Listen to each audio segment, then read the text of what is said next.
छः मासर प्रेग्नेंट लेडींकर देह जदि सडन खराब हो ताहले कौन हम बापरे भाविले ही डर लगुच। दर्शक बंधु निश्चय शुणिले तो डर लगुच किंतु जिते बाबा साहाय्य कले आउ केमिति कले ताहा जदि आमे जानिबा ताहले हमको बहुत भल मध्य लागिबो। आमे समस्ते बाबा को धन्यवाद मध्य जणैबा। तेबे चलंतु प्रथमे कौन मिराकलटा जानिबा। ओम साई राम। नमस्कार दर्शक बंधु, मो साई बाबा चैनल रे मु पुणी थरे आपण मानकर स्वागत करूछि। आशा करूछि आपण माने समस्ते भलरे अछंती। बाबा को आशीर्वाद सर्वदा जेपरि आम उपरे रहू एही प्रार्थना रे आजिर मिराकलटी मु कहिबाकू जाउछि। प्रकृत रे कोन घटिथिला, जणे मैम अछंती से 6 मंथ्स रो प्रेग्नेंट लेडी आउ तांको देह पूरा ठीक थिला, किछि एपरि असुविधा नथिला। से रेगुलर चेकअप पय जाउथिले आउ बहुत एक्टिव मध्य थिले मैम।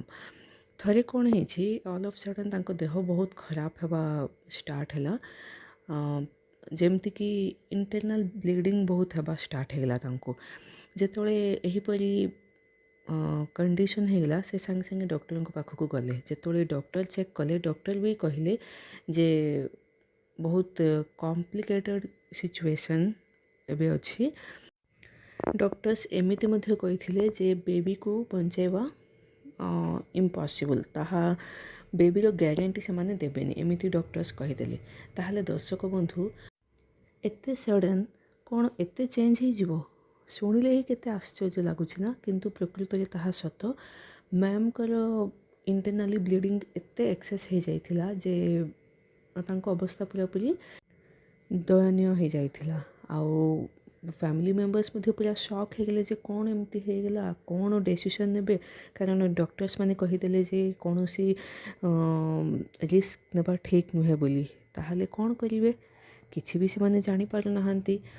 एही समय रे कौन होइछि, मैम को मदर इन लॉ जी अछंती से एक्चुअली बाबांकर भक्त। से बाबा को बहुत विश्वास करती। आउ से बाबा को डाकिले, बाबा को कहिले जे बाबा एही परी अवस्था अच्छे, काइंडली रक्षा करंतु।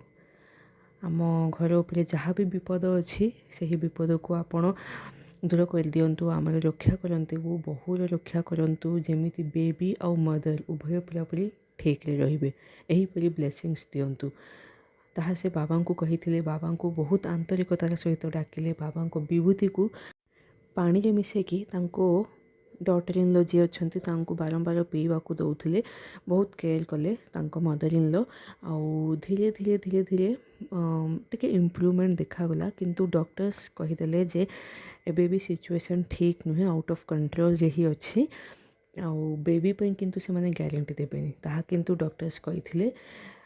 सेथिपे कौन माने लास्ट मोमेंट पर्यंत एमानन को बहुत टेंशन थिला जे कौन हबो, कौन शुणा को मिलिबो, एहीपरि से माने बहुत डरुथिले। किंतु दर्शक बंधु जदि आमे बाबा को निजर बोली भाबिबा और बाबा को आंतरिकतार सहित डाकिबा ताहले कौन बाबा शुणिबेनी। बाबा तो अछंती आम पई ही। निश्चय बाबा साहाय्य कले। आउ मैम करो जेतोळे 9th मंथ आसला सही टाइम रे ही डिलीवरी हैला, नॉर्मल डिलीवरी हैला, पूरापूरी ठीक रे अछंती मदर आउ बेबी। हाँ दर्शक बंधु तांकर गोटे कुनी छुआटीए जन्म हैला, बहुत सुंदर और बहुत हेल्दी। तार कौन से भी हेल्थ प्रॉब्लम नाही, से पूरापूरी हेल्दी अच्छी। आउ मदर मध्य ठीक रे अछंती। ताहले दर्शक बंधु देखिले बाबा जदि अछंती आम सहित, ताहले विपद केते बड़ भी हो आमको बाबा रक्षा करिवे ही करिवे।